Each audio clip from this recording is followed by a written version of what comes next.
Malam ini kita akan bahas pembukaan dari surat Al-Kahfi, yaitu tentang kisah Ashabul Kahfi. Oke, coba teman-teman buka surat Al-Kahfi, dimulai dari ayat 9. Saya akan bacakan beberapa ayat pembukaan, nanti kemudian kita bahas bersama-sama. A'udzu billahi minasy syaithanir rajim. Bismillahirrahmanirrahim. Am hasibta anna ashabal kahfi war raqim kanu min ayatina ajaba إذ أوى الفتية إلى الكهف فقالوا ربنا آتنا من لدنك رحمة وهيئ لنا من أمرنا رشدا فضربنا على آذانهم في الكهف سنين عددا ثم بعثناهم لنعلم أي الحزبين أحصى لما لبثوا أمدا نحن نقص عليك نبأهم بالحق إنهم فتية آمنوا بربهم وزدناهم هدى وربطنا على قلوبهم إذ قاموا فقالوا ربنا رب السماوات والأرض لن ندعو من دونه إلها لقد قلنا إذا شططا هؤلاء قوم اتخذوا من دونه آلهة لولا يأتون عليهم بسلطان بين فمن أظلم ممن افترى على الله كذبا. Ayat yang barusan saya baca ini adalah paragraf yang berkisah tentang pemuda Ashabul Kahfi. Jadi kisahnya itu Allah ceritakan dari ayat 9 sampai ayat 22. Siapa Ashabul Kahfi ini? Jadi Ashabul Kahfi itu adalah nama sekelompok pemuda. Walaupun dulu mereka nggak menamakan dirinya, karena memang salah satu di antara semangat anak muda itu adalah membuat organisasi atau membuat komunitas. Itu salah satu tabiat anak muda. Jadi nama ini Allah sendiri yang ngasih dengan istilah yang ada tadi di dalam ayat 9, am hasibta anna ashabal kahfi war raqim. Jadi Allah sendiri yang memberi nama mereka dengan nama kelompok pemuda yang ada di dalam gua. Yang jelas Ashabul Kahfi ini adalah sekelompok anak muda yang mendapatkan petunjuk setelah mereka bertemu dengan satu orang nabi atau orang solih. Lalu mereka mendengar nasihat dari laki-laki ini. Mereka belajar dari laki-laki ini tentang tauhid, tentang Allah, ibadah kepada Allah, kemudian tentang akhlak, sehingga hati mereka merasa berkenan. Mereka merasa tertarik dengan ajaran Nabi ini. Lalu mereka pun belajar secara lebih serius sampai akhirnya mereka kemudian berpisah dengan Nabi atau guru mereka. Ini cerita singkatnya Ashabul Kahfi. Nah, jumlah mereka pun ikhtilaf di antara banyak periwayat cerita.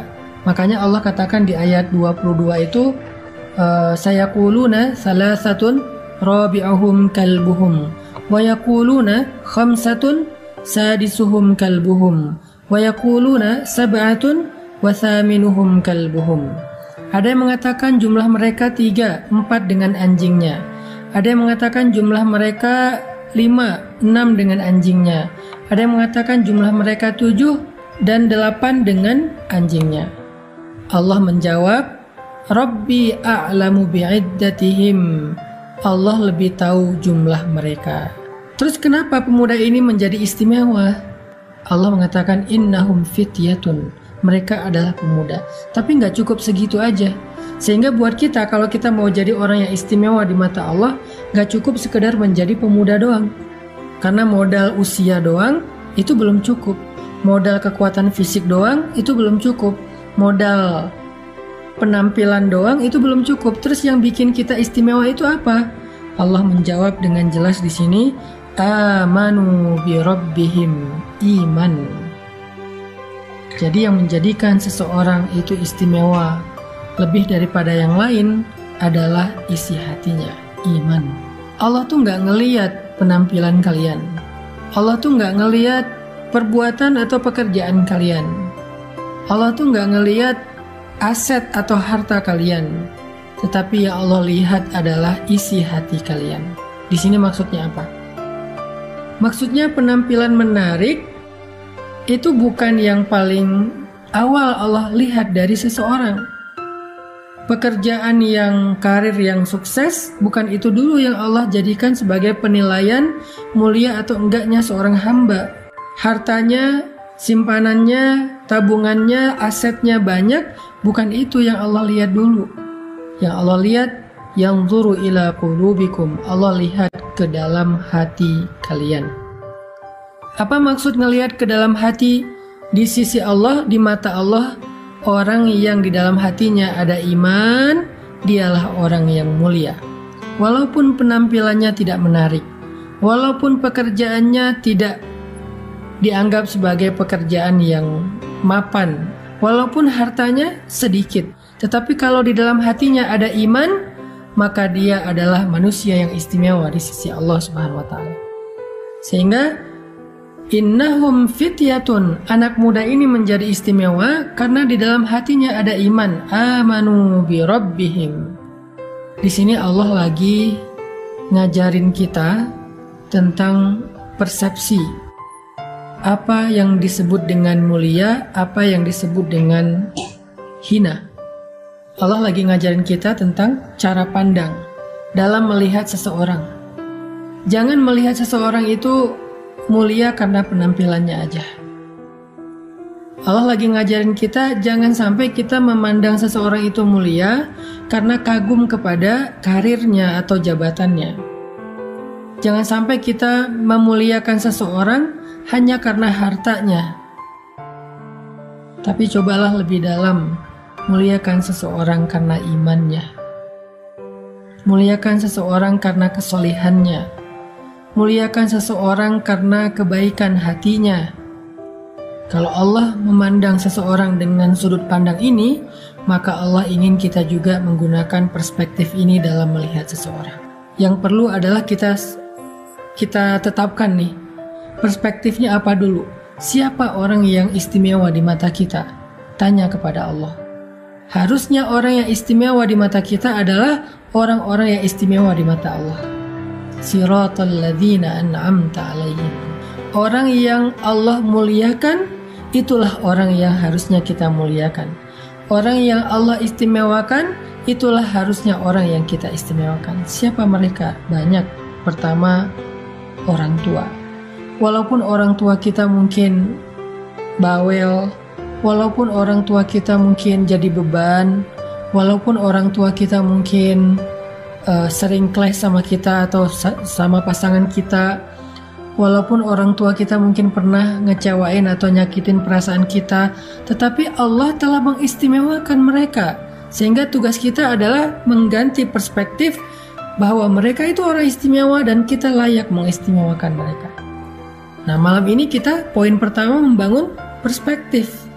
Membangun cara pandang kita tentang sesuatu. Mana yang mulia, mana yang enggak. Mana yang istimewa, mana yang enggak.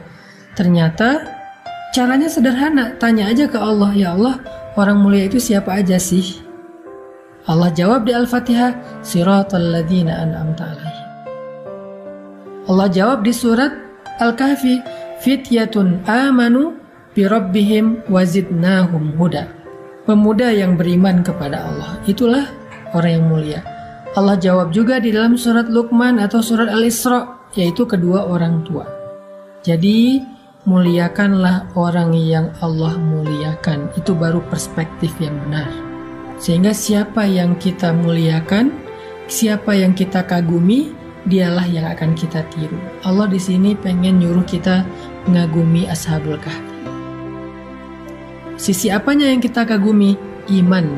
Dia anak muda, tetapi dia adalah anak muda yang imannya luar biasa kepada Allah. Tapi tahukah kita apa yang paling serius bagi Ashabul Kahfi? Apa hal yang menghabiskan waktu mereka, tenaga mereka, pikiran mereka, perasaan mereka, sehingga mereka menjadi orang yang istimewa, sekelompok anak muda yang mulia di sisi Allah? Hal yang paling serius bagi Ashabul Kahfi adalah mencari Tuhan, mencari kebenaran, belajar mengenal Allah Subhanahu wa Ta'ala. Itulah yang paling serius. Mereka belajar mengenal Allah lebih serius dari orang pacaran. Mereka belajar mengenal Allah lebih serius daripada orang yang lagi bikin usaha atau entrepreneurship. Mereka belajar mengenal Allah lebih serius dari orang yang kuliah dan dapat IPK yang tinggi di kampusnya. Mereka lebih serius belajar mengenal Allah daripada orang yang meniti karir di dunia entertain sampai ngantri demi ikut audisi. Mereka lebih serius belajar mengenal Allah daripada orang yang serius ngulik trik dalam sebuah olahraga yang dia sukai. Jadi mereka ketemu dengan nabi atau orang soleh untuk belajar agama itu bukan kebetulan, tapi itu sebuah pencarian panjang. Bukan kayak lagi nongkrong tiba-tiba didatangin sama orang soleh, diceramahin terus dapat hidayah. Nggak sesederhana itu ceritanya. Mereka tuh belajar tentang Allah itu bukan insidental, nggak sengaja gitu, bukan lewat sosial media ngedengerin One Minute Booster sesekali doang, bukan. Tetapi sebuah pencarian panjang dan serius. Itulah yang menjadikan Ashabul Kahfi istimewa, karena tenaga mereka, pikiran mereka, perasaan mereka habis serius mereka gunakan untuk belajar mengenal Allah. Buat mereka, belajar mengenal Allah itu sesuatu yang sangat penting, lebih dari apapun. Karena mereka orang yang berpikir, mereka orang yang cerdas. Saking cerdasnya, mereka bisa tahu bahwa hal yang paling penting dalam hidup itu adalah menemukan pencipta. Agar kita tahu kenapa kita diciptakan, untuk apa kita diciptakan, lalu kemana setelah kita mati. Saking cerdasnya mereka, saking briliannya mereka bisa mengerti bahwa hal yang paling penting dalam hidup itu mengenal Allah Subhanahu wa Ta'ala.